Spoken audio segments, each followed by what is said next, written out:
Letter लिखा कार्तिक आर्यन को, क्या मामला है सर ये? सर ऐसा है कि 15 अगस्त को एक शो हो रहा है ह्यूस्टन में, यूएसए में, जी जिसमें कार्तिक आर्यन जो हैं वो जी। चीफ सेलिब्रिटी हैं, और इसके ऑर्गेनाइज़र और प्रमोटर जो हैं वो पाकिस्तानी हैं। ओके। तो ये अभी ऑपरेशन सिंदूर के बाद ये दूसरी घटना है। इसके पहले जादू की झप्पी चल रही थी, उसको रोका गया था। इसके बाद ये हुआ है। तो हमें तो अभी तक इस फैसले पर नहीं आए हैं कि हम उनके साथ दोस्ती का रिश्ता हाथ आगे बढ़े लेकर के। तो वो हमारे ऑब्जेक्शन है कि हम फिल्म इंडस्ट्री में जहाँ तक हो सकता है कि रोकेंगे। कोई भी कलाकार यदि सपोर्ट करता है, नहीं मानता है बात, तो उसके खिलाफ नॉन कोऑपरेशन करने की कोशिश की जाएगी। बट तिवारी जी, आपको बुरा ना लगे, ये अमेरिका में शो हो रहा है और प्रमोटर उसका पाकिस्तानी है या कोई भी है। कार्तिक आर्यन एक समझदार कलाकार है, वो भारत सरकार को जवाबदेह होंगे। इसमें एसोसिएशन का क्या लेना देना? एसोसिएशन की पावर है उनको रोकने की? जी हाँ, बिल्कुल पावर हमारे पास है, क्योंकि फेडरेशन जो है हमारे अंडर में सिंटा से लेकर के स्पॉट बॉय तक आते हैं, जी और कार्तिक आर्यन भी सिंटा के अंदर आते हैं।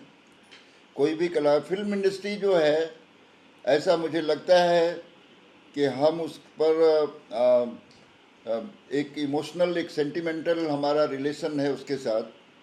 और हम यदि 50 साल इंडस्ट्री को दिए हैं तो हमारी ड्यूटी बनती है कि हम नेशन के लिए काम करें। राष्ट्र विरोधी किसी भी ताकत के साथ काम करने वाला कोई भी कलाकार कितना बड़ा भी हो, कितना समझदार हो, वो हमारे लिए यदि देशभक्ति के कोई सबूत नहीं पेश कर पा रहा है तो उसके खिलाफ फेडरेशन हमेशा रहेगी। इसमें मेरा कोई फ़ायदा हो न हो, उसकी कोई परवाह नहीं है। तो इसके लिए हमें जो भी प्रॉब्लम आए हम एक्सेप्ट है मुझे, क्योंकि नेशन फर्स्ट होना चाहिए। अशोक जी, आपने इसको चिट्ठी पे आपके साइन है, अशोक दुबे जी, आप जनरल सेक्रेटरी हैं। आपने कार्तिक से कोशिश की कांटेक्ट करने की? मैंने उनको 20 जुलाई को जो हमको जानकारी मिली इस शो की, जी मैंने 20 जुलाई को जो हमारे पास उनका मोबाइल नंबर है मैंने भेजा था, लेकिन उनका कोई जवाब नहीं आया। मैंने फ़ोन करने की भी कोशिश की, उन्होंने फ़ोन नहीं हाँ पिक किया। हाँ आज भी मैंने उनको फ़ोन किया था, उनके मैनेजर को मैंने लेटर भेजा, वो शो का हाँ पोस्टर भेजा, लेकिन उनकी तरफ से अभी तक मुझे कोई जवाब नहीं आया है। हाँ।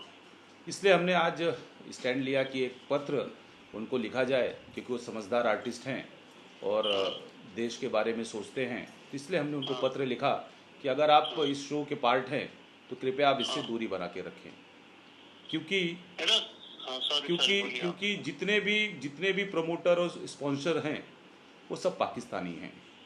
जैसे कि 2020 में रेहान सिद्दीकी को इंडिया गवर्नमेंट ने बैन किया था, वो भी इस शो से जुड़ा हुआ है। जो रेस्टोरेंट है जो सपोर्ट कर रहा है, स्पॉन्सरशिप दे रहा हो, वो 14 तारीख को जो पाकिस्तानी आतिफ, आतिफ असलम का शो हो रहा है उसको भी वही स्पॉन्सर है। इसलिए हमने ये पत्र लिखा हुआ है उनको। सर, इसकी कंबाइंड मीटिंग क्यों नहीं बुलाते आप? आर्टिस्ट को, डायरेक्टर को, प्रोड्यूसर्स को करके ये हर बात पर्सनल करने से अच्छा वो नहीं है कि आप एक वंस फॉर ऑल एक अच्छी इशू कर दें कि भाई हम इतना, ऐसे नहीं होगा कोई भी। क्या है कि ये लोगों को भी समझना चाहिए, अगर एक एसोसिएशन, एक फेडरेशन अगर स्टैंड ले रही है तो बाकी भी तो देश के लोग हैं, उनको भी ये चीज़ समझनी चाहिए कि भाई अगर एक फेडरेशन जिसके लाखों वर्कर काम कर रहे हैं, अगर वो देश हित के बारे में सोच सकते हैं तो ये बड़े आर्टिस्ट भी तो हमने ही बनाए हैं ना, देश की जनता ने बनाया है। उनको भी ये सब सोचना चाहिए कि भाई हम कल कोई शो करे, कोई किसी पाकिस्तानी कलाकार के साथ काम करे, तो ये सब न करके हम देश हित के बारे में सोचें। लेकिन लोग सोच नहीं रहे हैं, लोगों की विचारधारा मर चुकी है, क्योंकि बार बार याद दिलाने पे कि आप पाकिस्तानी कलाकारों के साथ मत काम करो, पाकिस्तानी जो ऑर्गेनाइजर है उनके साथ काम मत करो, लेकिन इस चीज़ों पे लोग सोचते नहीं हैं। तो हम तो याद दिला रहे हैं कि भाई आप जिसके साथ काम कर रहे हो वो पाकिस्तानी लोग हैं, इसलिए कृपया आप उनके साथ काम न करें। अशोक जी, मैं ये इसलिए पूछ रहा हूँ कि आप लोग के जब लेटर लिखते हो और वो आगे एक्शन नहीं होता, अगर शो फिर भी होता है, तो ऐसा कहीं लगता है ना कि ये आपके लिए भी एक पब्लिसिटी का जरिया बन गया बस। सर आप एकदम सही बात कह रहे हैं। क्या है, हम तो एक ऑर्गेनाइजेशन है, हम तो जितना देश के लिए लड़ सकते हैं उतना लड़ने का प्रयास करते हैं। ये सब चीज़ों को सरकार को भी सोचना चाहिए। आज हम लोगों ने सरकार बनाई है जो देश के बारे में सोच रही है, और अगर वो सरकार ही नहीं सुन रही है तो हमें क्या करना चाहिए? हम तो अपना स्टैंड लेंगे। कल हम अपने वर्कर, आर्टिस्ट, टेक्नीशियन को मना कर देंगे कि भाई जो भी पाकिस्तानी सपोर्टर है या पाकिस्तानी कलाकारों के साथ काम कर रहा है उसके साथ आप काम न करें। जैसे अभी दलजीत दोसांझ के इशू में एक ये आया कि उन्होंने पाकिस्तानी कलाकारों के साथ काम किया था, तो हमने उनके खिलाफ नॉन कोऑपरेशन किया। तो हमारे ही फिल्म इंडस्ट्री के जो प्रोड्यूसर है उन्होंने हमसे रिक्वेस्ट की कि भाई हमारे बहुत पैसे लग चुके हैं, कृपया हमें इसमें सहूलियत दें। तो क्या होता है, जब हम सहूलियत देने की बात करते हैं उसके बाद दूसरा प्रोड्यूसर खड़ा होता है कि हमारे भी पैसे लगे हैं। तो ये सरकार को भी सोचना चाहिए कि सरकार को भी एक स्टैंड लेना चाहिए कि अगर एक ऑर्गेनाइजेशन ये काम कर सकती है तो हम क्यों नहीं कर सकते। तो मैं फिर से एक पत्र लिखूंगा एनपी मिनिस्टर्स को और अमित शाह जी को कि कृपया आप इस बारे में सोचें। मैं तिवारी जी जेन्युइनली यही पूछना चाहता हूँ कि आपकी इन एक्शंस का कोई असर भी होता है कि नहीं होता है? सर अभी तक तो हुआ है, सिर्फ दलजीत दोसांझ के बारे में जो इंडिया की फिल्म है उसके लिए ही लोगों ने नॉन कोऑपरेशन को नहीं समझा है इस बात को।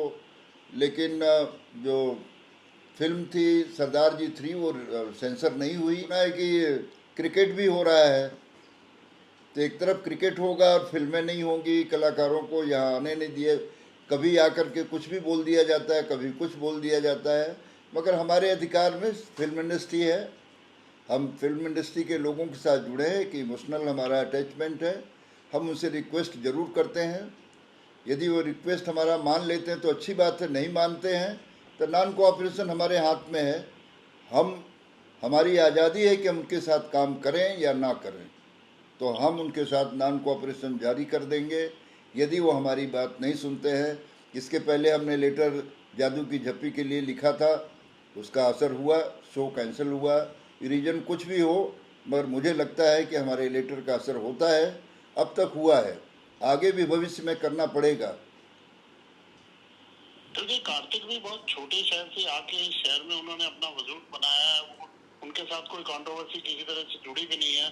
हम भी कोशिश करेंगे उनका पक्ष जानने के लिए, और आपके पास भी कोई डेवलपमेंट आए, कोई फीडबैक आए उनका, तो प्लीज हमें जरूर बताइएगा। जी पक्का आपको इन्फॉर्म किया जाएगा।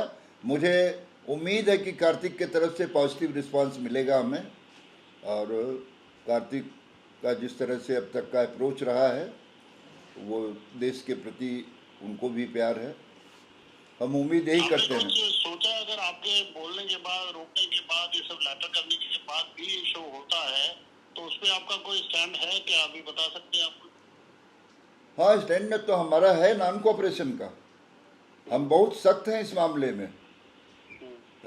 किसी भी मामले में कोई भी कंप्रोमाइज़ नहीं है हमारी तरफ से, मगर हम उम्मीद करते हैं कि वो खुद समझदारी से इस बात को, देशभक्ति उनके अंदर भी है, सोचने की शक्ति उनके अंदर भी है। पैसा और प्रसिद्धि से ज़्यादा इम्पोर्टेंट देश होता है, देश के बारे में सोचना चाहिए। हम सोचते हैं तो आपको सोचना चाहिए, उन्हें भी सोचना चाहिए और सबको सोचना चाहिए। इसलिए हम उम्मीद करते हैं कार्तिक आपकी बात सुन पाएंगे। हमसे बात करने के लिए बहुत शुक्रिया। Thank you sir, thank you.